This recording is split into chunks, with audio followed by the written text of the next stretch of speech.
पहली बार जब आप हमको वोट दिए थे,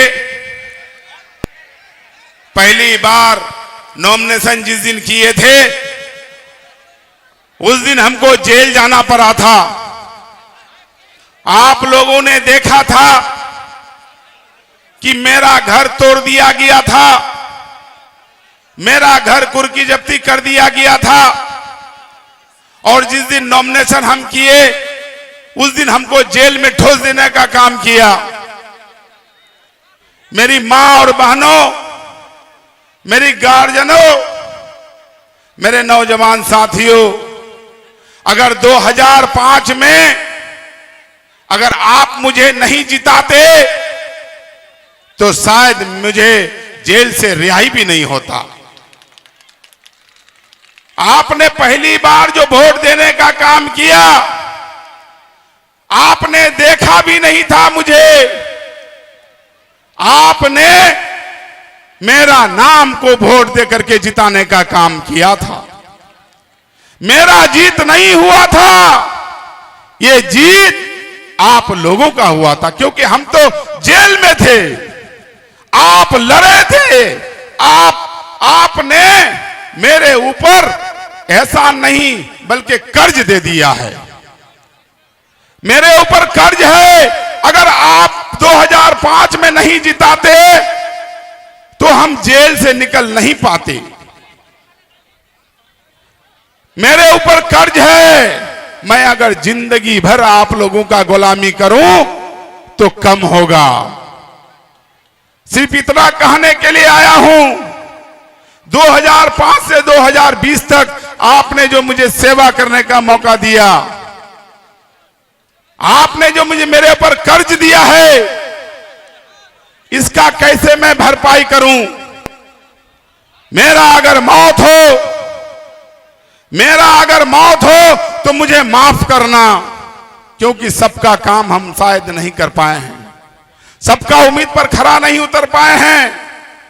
बहुत आदमी हमारे ऊपर बहुत आशा किया होगा, हमने कोशिश किया, गांव-गांव रोड दिया, गांव-गांव बिजली दिया।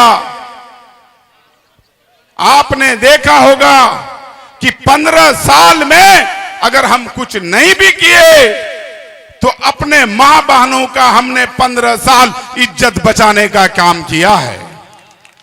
एक भी पोस्टमार्टम होने के लिए नहीं दिए, ये आप गवाह हैं, क्योंकि 2005 में एक पोस्टमार्टम हम देखने के लिए गए थे। 18 साल का बच्ची थी, निकाह किया हुआ था, दवाई खा के मर गई थी।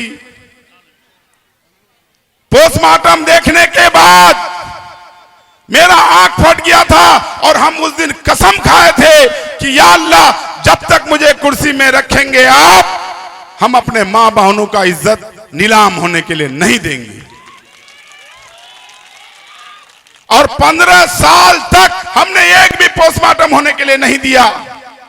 मेरी मां और बहनों, जब पोस्टमार्टम हम देखने के लिए गए थे तो बेपर्दे में थे। मेरी बहन, मेरी बेटी बेपर्दा में था और उस लाश के साथ बहुत ज्यादा हुर्मती हो रहा था। इसलिए हमने कसम खाया था कि या अल्लाह, जब तक इस कुर्सी में रहेंगे हम एक भी अपने मां बहनों का पोस्टमार्टम होने के लिए नहीं देंगे। और 20 तक हमने 15 सालों में एक भी पोस्टमार्टम होने के लिए नहीं दिया। आप गवाह हैं।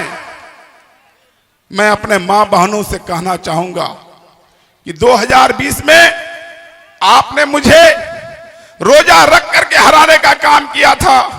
ऐ मेरी मां, ऐ मेरी बहन, मेरा गलती क्या था? अगर हम मरेंगे, जिस तरह से आप मुझे हराने के लिए रोजा रख करके वोट देने के लिए गए थे, ठीक उसी तरह से रोजा रख करके मुझे वोट देने के लिए जाना, नहीं तो कयामत के मैदान में मैं पूछेंगे, ऐ मेरी मां, ऐ मेरी बहन, मेरा कसूर क्या था जो हमको हराने के लिए आपने रोजा रखा था? मेरा कसूर क्या था? आप बताइए।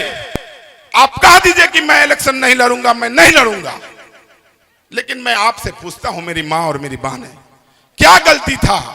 आपने मुझे हराने के लिए रोजा रखा था, मैं आप लोगों पर कसम देता हूं, ऐ मेरी मां, ऐ मेरी बहन, अगर मैं मरूंगा तो कयामत के मैदान में आपसे पूछूंगा कि ऐ मेरी मां बहन, आपने जिस तरह से मुझे हराने के लिए रोजा रख करके वोट देने का काम किया था, जिताने के लिए इस बार वोट करेंगे आप मेरे लिए, जिताने के लिए रोजा रखेंगे, नहीं तो कर्ज में रहिएगा मेरी मां और मेरी बहन, कर्ज में रहिएगा कि मेरा गलती आप बता दीजिए, आप मेरा गलती बता दीजिए, मैं आज विड्रॉ करूंगा, मैं आज इलेक्शन लड़ना छोड़ दूंगा।